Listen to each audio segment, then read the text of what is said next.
Bom dia a todos.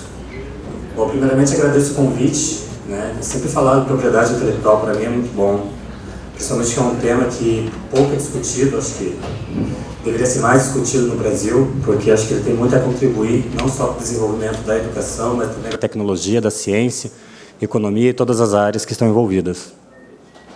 Bom, eu vou falar um pouquinho sobre preceitos legais em propriedade intelectual e inovação, propriedade intelectual e transferência de tecnologia.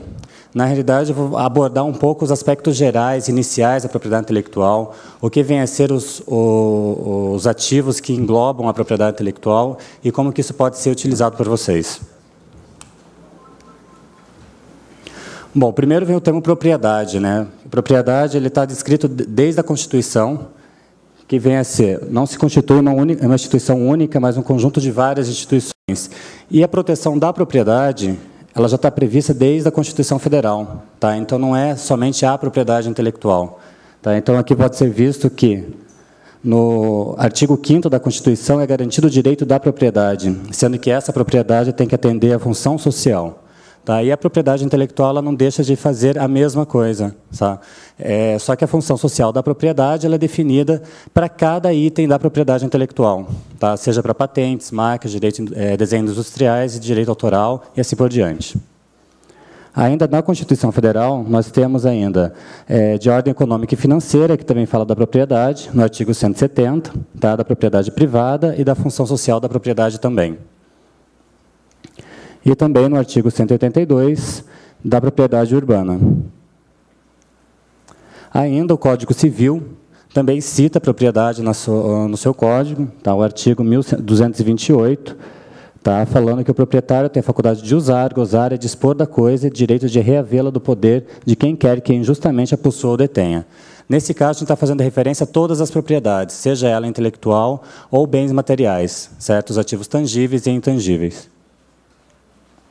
Mas o que vem a ser a propriedade intelectual em si? Tá? A propriedade intelectual é um conjunto de direitos que incidem sobre criações do intelecto humano.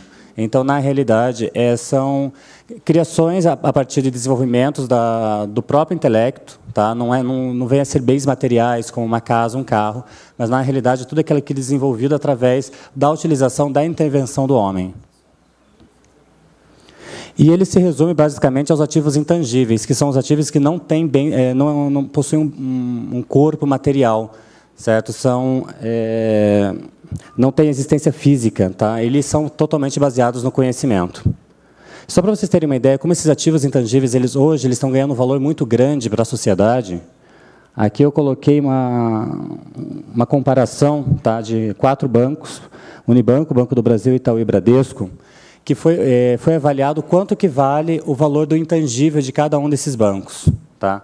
Aqui a gente pode pegar, por exemplo, vamos pegar ali como exemplo, deixa eu ver, Unibanco, por exemplo. Tá? Nós temos ali o Unibanco, ele possui um valor de patrimônio total, tá? De 28, tá? Ele vale no mercado 28 bilhões. Certo? Chega no patrimônio líquido, ele possui 13. Então, 14, tá? Então, pode ver, um pouco mais de 50% é somente do seu intangível.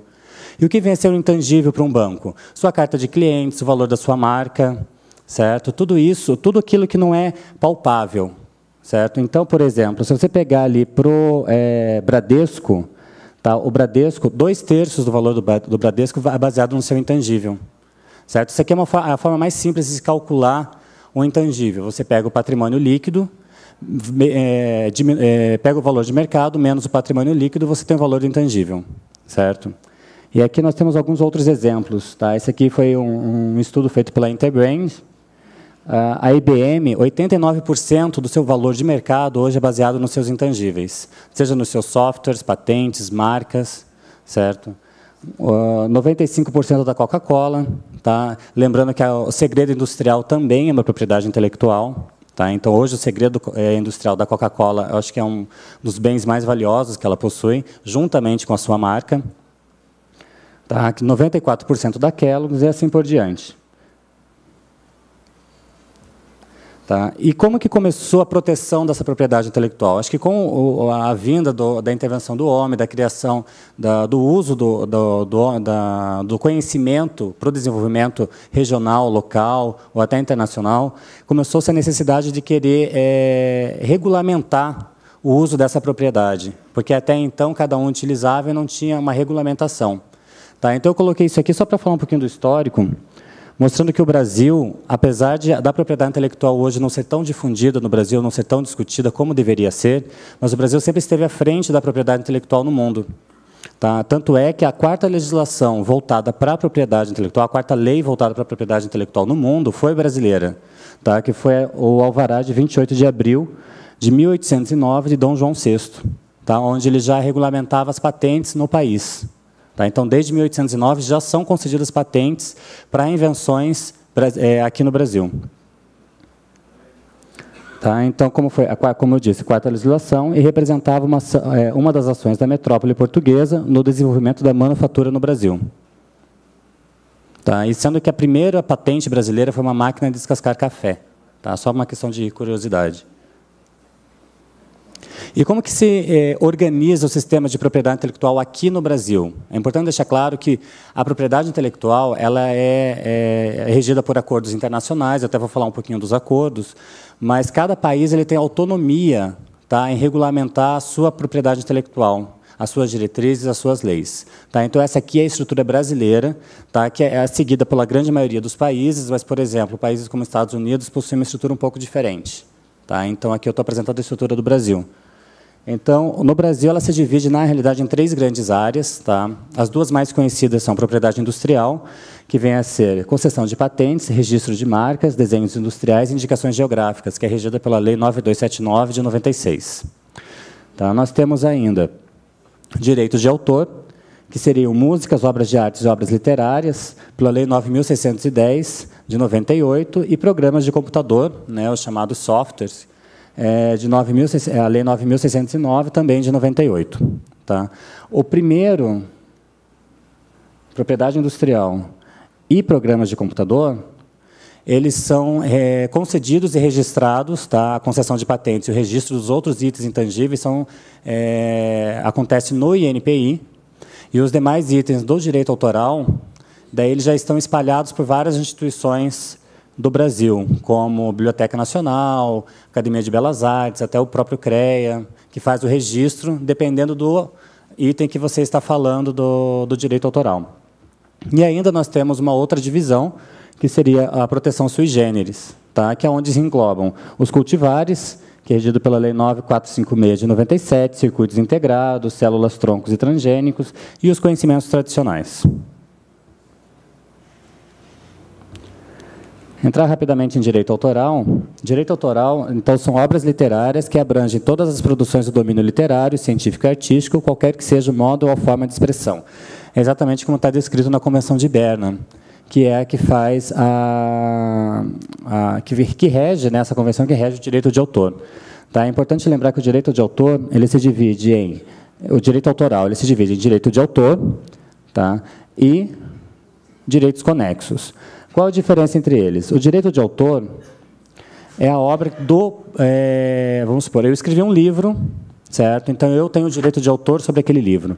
Porém, daqui a 50 anos, aquele meu livro foi importante, tudo, e alguém escreveu uma enciclopédia, tá? Fez uma compilação de dados, utilizando os dados que eu criei. Então, essa pessoa vai ter os direitos conexos sobre aquela obra, porque o direito de autor já pertence a mim.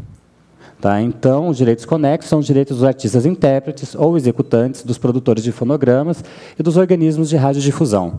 Tá? Então, é aqueles que fazem uso da propriedade do direito autoral de alguém e aplicam também nessa área e dão uma contribuição em cima desse direito autoral que já foi criado. Certo? E os direitos conexos eles são regidos pela Convenção de Roma. Tá? Então, as obras elas representam a expressão dos pensamentos ou ideias. Então, isso é importante deixar claro. Tá? Ideia, propriamente dita, ela não é protegida. Tá? É importante até levar isso até para as instituições, tudo. Então, não adianta um professor ou um pesquisador ter uma ideia e não executar essa ideia. Tá? Porque ele até pode declarar, olha, não, eu tenho uma ideia de fazer alguma coisa nessa área. Porém, se ele não executar, ele não vai estar protegido perante a lei. certo? E o software, né, que todo mundo acaba chamando de software, mas na realidade é a lei de programas de computador, ele também é protegido pela lei de direito autoral. Tá? E direito autoral, ao contrário da propriedade industrial, ele possui um diferencial, ele não precisa obrigatoriamente do registro. Tá? Então, por exemplo, eu escrevi um livro, eu não preciso pegar esse livro e ir obrigatoriamente à Biblioteca Nacional e tirar um ISBN. Claro, é uma salvaguarda, você vai estar mais protegido com isso, porém, a partir do momento que você consegue comprovar a data da sua autoria, já é o suficiente para você estar protegido pelo direito autoral.